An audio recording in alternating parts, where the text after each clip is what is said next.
Hello mga ka-London! Loan dito, loan doon. For today's video ay magre-review nga ulit tayo ng isa na namang online loan application.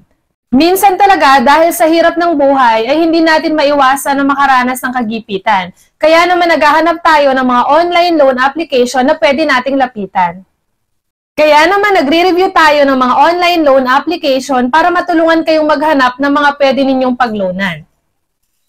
Isa pala sa tinitingnan natin pag nagre-review tayo ay kung mataas ba ang interest at worth it ba na mag-loan sa application na ito.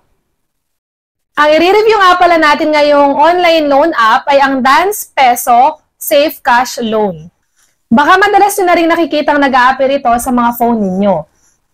Bago nyo nga pala i-download ang application na ito ay siguraduhin nyo muna na tapusin ang video para malaman ninyo at magka-idea kayo kung worth it bang mag-loan sa application na ito.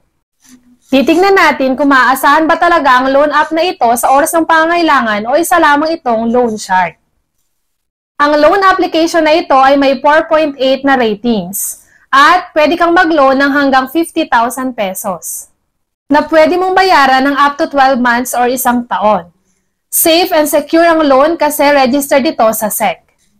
Pero paalala lang, hindi lahat ng nakaregister sa SEC ay legit. Kaya naman, panoorin niyo itong video na to para malaman natin kung okay ba talaga na mag-loan sa online app na ito.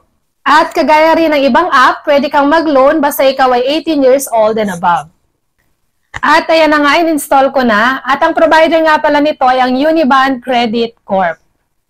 At ang mga ID nga pala na tinatanggap dito ay UMID, Passport, PRC, Pag-ibig, PhilHealth at marami pang iba. Dito ay mabilis lamang ang proseso at konti lamang ang sasagutan. At para makapag-sign in ay kailangan lang natin ng phone number, yung OTP, tapos i-click lang natin yung sa baba, which is sign in. Dito ang maximum loan amount ay 30,000 pesos. Pero yung pinapakita nila dun sa ads nila ay 50,000 pesos. Yung 30,000 pesos ay para siguro sa first timer na mag-loan. Yung loan term para sa first-time user ay 121 days lang muna. Tapos yung kanyang daily interest rate is 0.05%. So ayun, i-go ko na to. Lumabas yung authentication type, yung iba't ibang klase ng ID. Pag nakapili na kayo ng ID, ay pipicturan yan. Dapat ay lagi nyong hawak yung ID na inyong ipepresent. And next, after mo mapicturan, ay lalabas na dyan automatic yung ID information. Nandyan yung name, yung ID number, and then yung birthday. And next, i-check yung liveness detection para makita kung ikaw talaga yung naglo-loan. And susunod naman ay ang personal information. Sa personal information, una na dyan ay ang education. So, kayo na lang pipili kung ano yung natapos nyo dyan.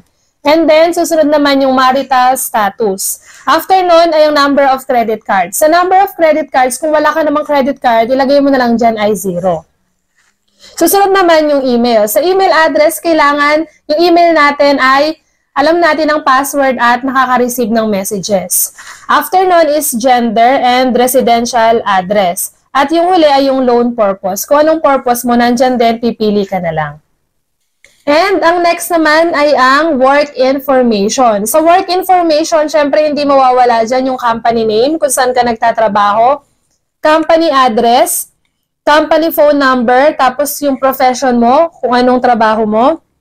And then, yung working experience, kung ilang taon ka na o gaano katagal ka na sa trabaho mo. And syempre hindi mawawala yung monthly salary mo. Kung weekly ka ba sumasahod or twice a month or monthly.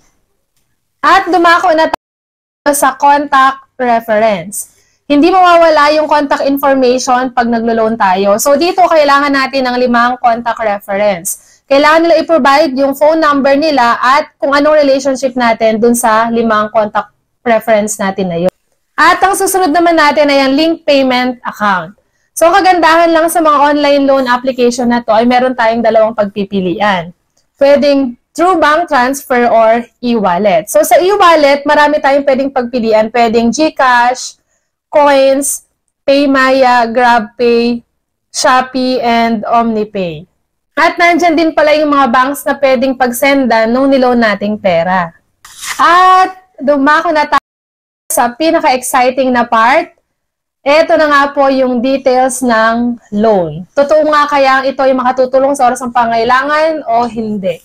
At ayun, ang na-approve lang sa atin ay 3,000 pesos. So akala ko ma-approve tayo ng 30,000 pesos dahil base dun sa ads nila ay pwede daw tayong mag-loan ng up to 30,000 pesos sa first-time user. So check natin yung ating payment info. Yun nga, nakapag-loan tayo ng 3,000 pesos. At ang interest ay 0. 0 po ang interest. And then, other fees, 0 din. Kaso, lumabas din dito na yung service fee ay 1,140 pesos. So, binawi naman pala sa service fee. At ang ating makukuha lang, amount received is 1,860 pesos. Doon sa 3,000 na niloan natin, ang amount na marireceive lang natin is 1,860 pesos. At sa pagbabayad naman ay super short term lang. Kasi 7 days lang kailangan mabayaran mo na yung loan.